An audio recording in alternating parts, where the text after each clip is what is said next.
ये कहानी शुरू होती है अभिषेक से। वह अपनी बहन की शादी में जाने के लिए मुंबई रेलवे प्लेटफॉर्म पर अपनी ट्रेन आने का इंतज़ार कर रहा था कि तभी एक लड़की उसके पास आकर पूछती है, ये मुंबई से हावड़ा जाने वाली ट्रेन कितने बजे तक आएगी? अभिषेक बोलता 8 बजे आएगी। वह लड़की फिर वहीं प्लेटफॉर्म पे बैठ जाती है और ट्रेन के आने का इंतज़ार करने लगती है। थोड़ी देर बाद रात के 8 बज जाते हैं लेकिन ट्रेन नहीं आती है। अभिषेक काउंटर पे जाके पूछता है कि ट्रेन अभी तक क्यों नहीं आई, तो काउंटर वाले अभिषेक को बताते हैं कि घना कोहरा होने के कारण ट्रेन थोड़ी देर से पहुंचेगी। अब अभिषेक उस लड़की के पास जाता है और कहता है कि घना कोहरा होने के कारण ट्रेन थोड़ी देर से आएगी। वैसे आपको जाना कहाँ है? लड़की, मुझे बड़गांव न जाना है अभिषेक, मैं भी कोलकाता जा रहा हूँ अपनी बहन की शादी में। दोनों कोई ट्रेन आने का इंतज़ार करने लगे। दिसंबर का महीना था और ठंड काफ़ी अधिक थी। अभिषेक ने देखा कि वह लड़की ठंड से खुद को सिकोड़ रही होती है। अभिषेक 2 चाय लेकर उसके पास जाता है और कहता है, ठंड थोड़ी ज़्यादा है, क्या आप चाय पीना पसंद करोगी? लड़की, थैंक यू। अब दोनों चाय पीने लगते हैं। अभिषेक, मेरा नाम अभिषेक है, वैसे आपका नाम क्या है? लड़की, मेरा नाम अंजलि है। अब रात के 11 बज गए लेकिन ट्रेन नहीं आई।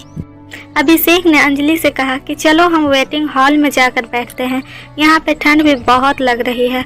दोनों कोई हॉल में जाकर बैठ जाते हैं। थोड़ी देर बाद अंजलि सो जाती है।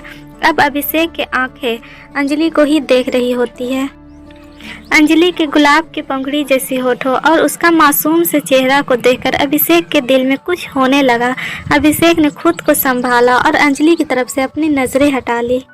रात के 2 बजे ट्रेन प्लेटफॉर्म पे आती है। अभिषेक तुरंत जाकर अंजलि को उठाता है और फिर दोनों कोई ट्रेन में जाकर बैठ जाते हैं। अंजलि अभिषेक से पूछती है, आप मुंबई में क्या करते हो?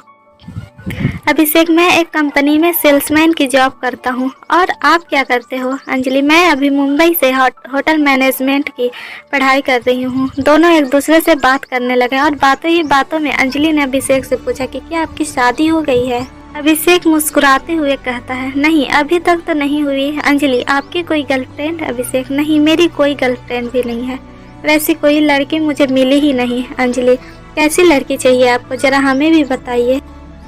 अभिषेक, बिल्कुल आपकी जैसी। अंजलि, मेरी जैसी ही क्यों? अभिषेक, आप बहुत ही प्यारी हो और मासूम हो और आपकी ये प्यारी प्यारी बातें मुझे अच्छी लगती है। अंजलि, अच्छा जी, ये बात है, तो चलिए अब मैं आपके लिए कोई मासूम सी लड़की ढूंढती हूँ। आप अपना फ़ोन नंबर हमें दे दो ताकि लड़की मिलने के बाद कांटेक्ट हो सके। अभिषेक तुरंत अपना फ़ोन नंबर अंजलि को देता है।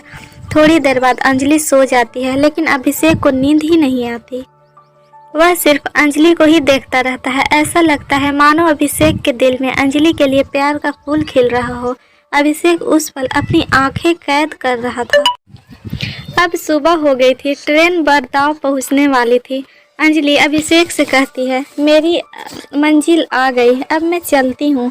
अभिषेक थोड़ा उदास हो जाता है। उसे ऐसा लगता है कि कोई अपना उसे छोड़कर जा रहा।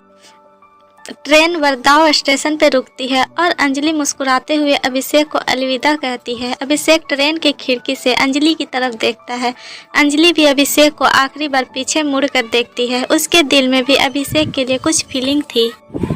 ट्रेन अब स्टेशन से चल पड़ती है लेकिन अभिषेक अभी भी अंजलि को ही याद कर रहा था। कुछ समय बाद अभिषेक के फ़ोन पे एक मैसेज आता है जिसमें लिखा था, तुम्हारे लिए लड़की मिल गई है, उसका नाम अंजलि है और ये उसका फ़ोन नंबर है। अभिषेक ने तुरंत उस नंबर पे कॉल किया और अंजलि ने कॉल रिसीव किया। अंजलि, तो लड़की कैसी लगी आपको? अभिषेक, बहुत अच्छी लगी। अंजलि, तो शादी करना चाहोगे? अभिषेक, जी बिल्कुल करना चाहूँगा। अंजलि, तो आ जाइए बर्दवान।